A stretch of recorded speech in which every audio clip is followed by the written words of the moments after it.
आमच्या विविध मागण्या सरकारकडे प्रलंबित आहेत। त्याच्यावरचे वेगवेगळे निवेदनं सरकारला, मुख्यमंत्र्यांना, शालेय शिक्षण मंत्र्यांना, उच्च तंत्र शिक्षण मंत्र्यांना आम्ही पाठवलेले आहेत। पण या निवेदनांची त्यांनी आजपर्यंत दखल घेतलेली नाही आणि एका दिवशी महाराष्ट्रातल्या सगळ्या शाळा सुरू करण्याचा अट्टहास अधिकाऱ्यांचा जो होता, त्या दृष्टीने त्यांनी 15 जूनला पहिल्यांदा शाळा सुरू करायचं ठरवलेलं होतं।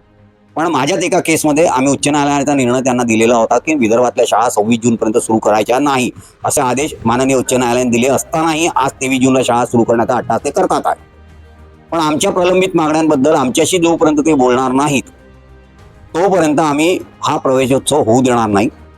त्यामुळे आम्ही विदर्भातल्या सर्व शाळा 23 तारखेला बंद ठेवण्याचा निर्णय घेतलेला आहे आणि याला सगळ्या संघटनांचा आम्हाला पाठिंबा आहे। शिक्षक असतील, शिक्षकेतर कर्मचारी असतील, मुख्याध्यापक असतील, कारण सगळेच जण या शिक्षण व्यवस्थेमध्ये पिचल्या जातात आहे आणि अधिकारी या गोष्टींकडे लक्ष द्यायला तयार नाही।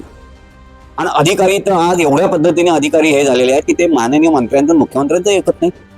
कारण माननीय मुख्यमंत्र्यांनीच अनाऊन्स केलं होतं की 10 पेक्षा किंवा 20 पेक्षा कमी पटसंख्येच्या शाळा महाराष्ट्रात बंद होणार नाहीत, तरी त्या शाळा बंद करण्याचा घाट केलेला आहे।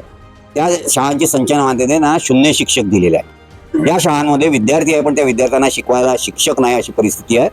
कायद्यानुसार कितीही विद्यार्थी असले तरी मिनिमम 2 शिक्षक देणं सरकारला बाध्य आहे, पण तेही ते कायदाही ऐकायला तयार नाही। अशामुळे आज आम्ही पहिला प्रोटेस्ट म्हणून 23 तारखेला शाळा बंद ठेवणार आहोत आणि यानंतरही त्यांनी ऐकलं नाही तर कार्यकारिणी आमची महामंडळाची बैठक होईल, त्याच्यानंतर आम्ही पुढच्या महिन्यामध्ये कदाचित जुलैपासून आमच्या शाळा बंद करण्याचा निर्णय घेऊ।